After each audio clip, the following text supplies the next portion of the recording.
Your eye is like a camera with a series of lenses in the front that serve to bring the object being viewed into focus. When light enters the eye, it is first bent or refracted by a clear, strong tissue at the surface called the cornea.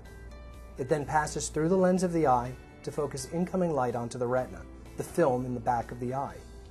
Refractive errors occur when the cornea and the lens do not clearly bring objects that are being viewed into focus. In nearsightedness or myopia, light entering the eye focuses images at a point in front of the retina. Nearsightedness is caused either by an eye that is too long or by a cornea that is too steep. The effect of nearsightedness is that distant objects appear blurry, while objects near to the viewer are in focus. Since the eye cannot be shortened, surgery to correct myopia is aimed at flattening the center of the cornea. In farsightedness or hyperopia, light entering the eye focuses behind the retina. Farsightedness is caused by an eye that is either too short or by a cornea that is too flat.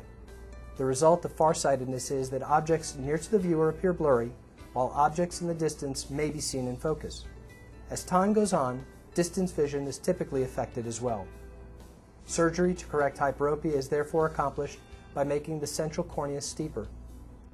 In astigmatism, the problem is not the length of the eye, but the fact that the cornea is not spherical and contains different curvatures. To use an analogy, the cornea is shaped more like a football than a basketball. The resulting impact of astigmatism is that objects are not focused into a single image and vision is somewhat blurry or distorted at any distance. Astigmatism often occurs in combination with myopia or hyperopia. Finally, presbyopia, or the inability to see close-up objects when distance vision is corrected, becomes apparent to most people in their early 40s.